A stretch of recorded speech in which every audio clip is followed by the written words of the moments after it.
पाकिस्तान में data recovery की 10 labs हैं और उनमें से एक लैब मैं ऑन करता हूँ। हम अपनी लैब में क्या करते हैं कि आपका memory card, USB, mobile phone, hard drive, M1, M2 electronic fluctuation हो जाता है, वाटर डैमेज हो जाता है, या चलते चलते डाटा गलती से डिलीट हो गया, तो हम अपनी लैब में उसको करते हैं रिकवर। मैं ये चाहता था कि अपनी टीम को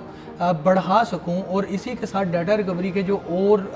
सर्विसेज हैं, जैसा कि पाकिस्तान में रैंसमवेयर के 3-4 लोग सर्विसेज देते हैं, हमारी लैब भी रैंसमवेयर की सर्विसेज देती है, तो मैं अपने साथ लोगों को जोड़ना चाहता था। तो मुझे यहाँ का पता चला और वहीद वाई इनक्यूबेशन सेंटर में मैंने as a scale up company apply किया और माशाल्लाह मेरी सिलेक्शन भी हो गई।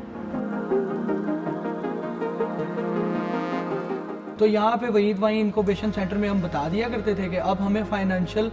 स्टेटमेंट्स का इशू आ रहा है, तो एक सेशन रख दिया जाता था। इसी तरह से सोशल मीडिया मार्केटिंग का सेशन हो या फिर कोई भी ऐसा सेशन जिसकी हमें ज़रूरत है, हम बता दिया करते थे इंचार्ज को, और अगले ही कई दिनों में, चंद दिनों में वो रख दिया जाता था और हमें बहुत कुछ सीखने को मिलता था। और फिर नेटवर्किंग जो है ना, वो मेरे काम में बहुत ज़्यादा ज़रूरी है, क्योंकि 80% क्लाइंट मुझे सोशल मीडिया से मिलता है। वहाँ पे मेरे फॉलोअर्स कोई अबाउट 70K हैं, तो वहाँ से मिलता है। और जो 30-40% क्लाइंट है ना, जो प्राइम क्लाइंट जिसको आप क्रीम बोल सकते हैं, तो वहीद वाई इनक्यूबेशन सेंटर में जो नेटवर्किंग हुई ना, इस लोगों को यूज़ करते हुए जो मेरी वीडियोस थी वो